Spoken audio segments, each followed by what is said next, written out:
So our first guest today is a very familiar face. We have Mr. Michael Corbett. How are you? I'm great, Amanda. Good to see you, and I'm glad you're Good to back see in your you. shop. That's wonderful. Yay! I'm excited for Thank you. you. And good to see you, Ryan. You're up in West Palm Beach. You're probably right around the corner from me because I'm in West Palm Beach. All right. Well, great. So, and it's good to see you. Let me take a little bit of time to give you some updates on employment in Palm Beach County. So our labor force in the state of Florida is just over 10,143,000. As you may recall, back in April last year, unemployment jumped to about 14.5%. It was terrible. Everybody was losing their jobs. Businesses were closing. The good news is it's dropped from 14.5 to 5.5% right now. That's a Wow, that's huge drop. great. We lost just over 1.1 million jobs last April. We've gained back about 720,000 of those jobs. So very encouraging. Mhm. The other good news is we have a lot of jobs that are open.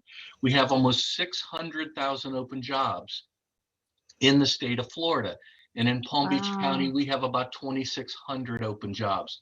So if you're on this call today and you're looking for work, please visit careersourcepbc.com. We have a lot of jobs in various industries. We also, as a county, have the highest annual salary at $56,000. So we lead the state as a county.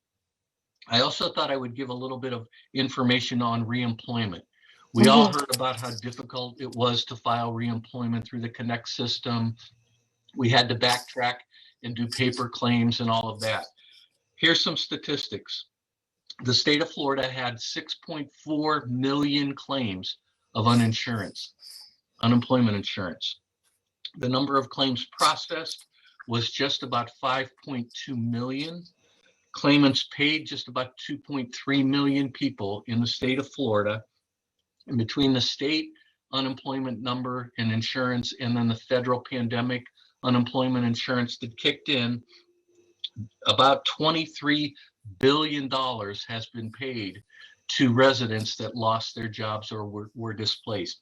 That includes full-time gig workers, freelancers, and so forth. Mhm. And I really think that that money that came in from the federal government really kept the economy pretty steady and flowing because people had money to spend. They Right. abated rents and all the things like that. And then the payroll protection plan, all of that worked very well. So as a state, as a county, we are in pretty good shape. We continue to see our economy diversified. We're not totally dependent on tourism or construction, even though those are very large industries. And I work with the Business Development Board very closely. We have more prospects looking at our community to move their businesses here.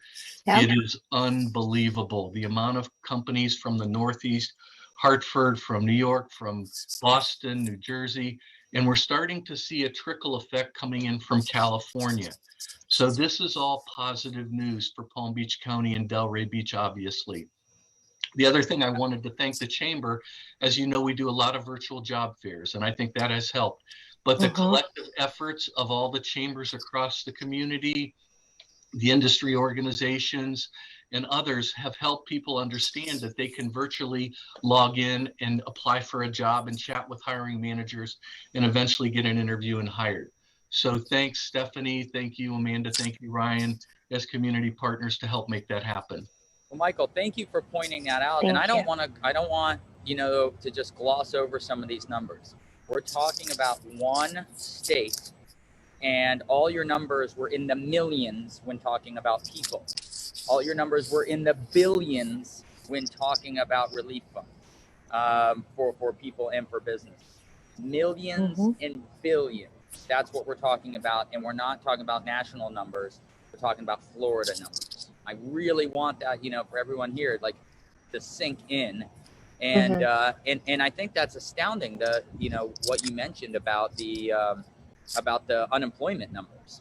It's really been a roller coaster of a year Yeah. where there's times and where we were, as a business, you were wondering if you were going to get the PPP dollars and whether or not that was going to save your business, and then you did, and then whether or not you were going to be able to hold on to your employees, and then you like work your way through it, or whether you're not you're going to be able to get the vaccine or be able to buy masks, right? Or hand sanitizer at the beginning. It comes in these giant waves. And the good thing is, it seems like if we're patient, that we do all come together, right? And then we do get some good news. And so let's talk about the quality of jobs. So the unemployment's gone down, but what about the quality of jobs? Sure. And I'm glad you asked that, Ryan. So the last month, the top 5 industries in Palm Beach County that gained jobs, believe it or not, leisure and hospitality gained 3,400 jobs. Wow. People, I don't think there's a lot of people traveling for business, but for leisure, families and so forth. So every time somebody travels and comes and goes to a hotel and stays and goes out to eat, that kind of starts creating jobs. The construction sector grew at 1.5% in Palm Beach County. Trade and transportation and utilities grew at a good rate. Professional and business services, so you're seeing finance, insurance, architecture, engineering growing. And then education and health services, obviously strong sectors in Palm Beach County. So again, we have a very diverse economy here in Palm Beach County and Delray Beach as well, that it works, and it works very well. I'd be interested to hear Amanda's thoughts on, you're talking about some of these companies coming down from the Northeast, coming down from New York and now California. What have you seen in your industry, Amanda? I mean, the amount of people that I have met randomly that have wandered in the studio, even that are coming down from those states. Like, I mean, as he's saying, I'm like, yes. I've met so many New York transplants, so many people who are down from California that are looking to see if they want to move here. Even some of my friends that are in the city who have kids, they're like, I've been stuck in my tiny apartment for a year with my kids. It's cold out. I'm miserable. I'm coming to Florida. And I'm like, yes, because I think that's what so many of us take for granted is we have beautiful weather. It is February. Ryan's outside. It's a beautiful day. They're freezing up there, you know, even Texas, what's happened with them, you know, and I think we are so fortunate, but I think, and what we're seeing happening too, is we're getting new clients. There's new people coming down who are looking to see what's here. And I think even if you look online, because my husband and I love to look at properties, and I'm sure later on, Karen Laurence from Keller Williams will be able to touch on this too.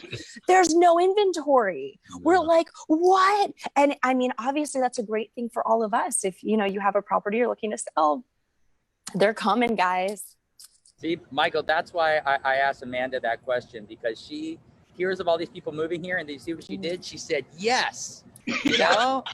Yeah. And listen, it is a good thing to live in a state that we love so much and other people love it too. You know, it is a good thing. It is a positive thing, you know, and I know we complain about the traffic and the snowbirds but we live in what I think is the best state to live in the United States. And absolutely. Yes, your friends are moving here. Your family's coming back, you know? Yeah, I agree. And Ryan, and the thing is too, for all of us small business owners who last year, I mean, a lot of us didn't know if we would be around this year. Like for us, it was very scary. We were like, we make clothing. No one's buying clothing. No one's going anywhere. Well, how are we going to survive?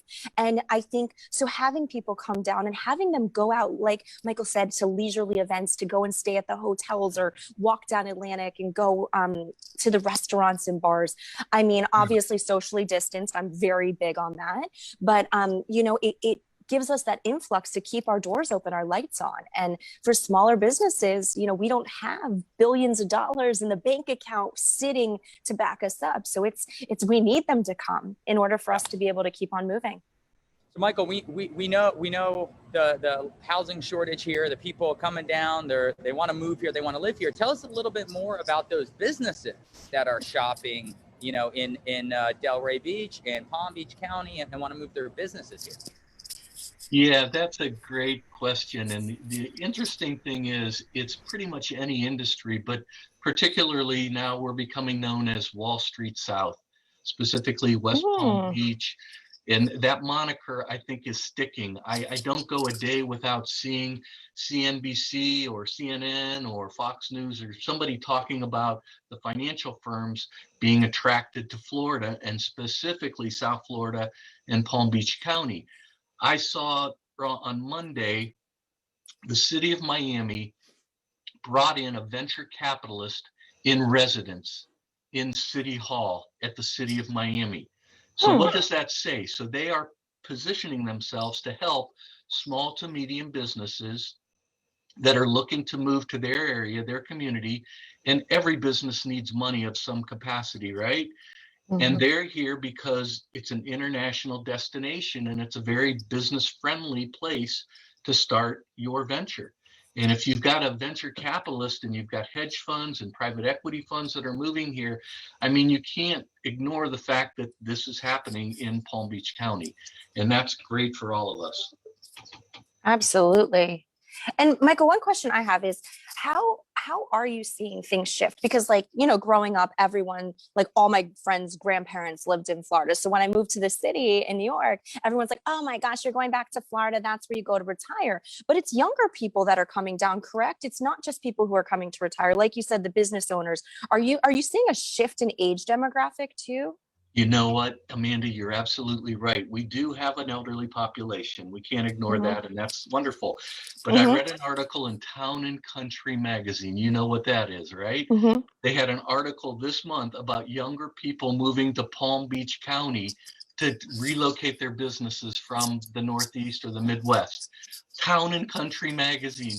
Wow. So it speaks to exactly what you're saying right now. It's happening.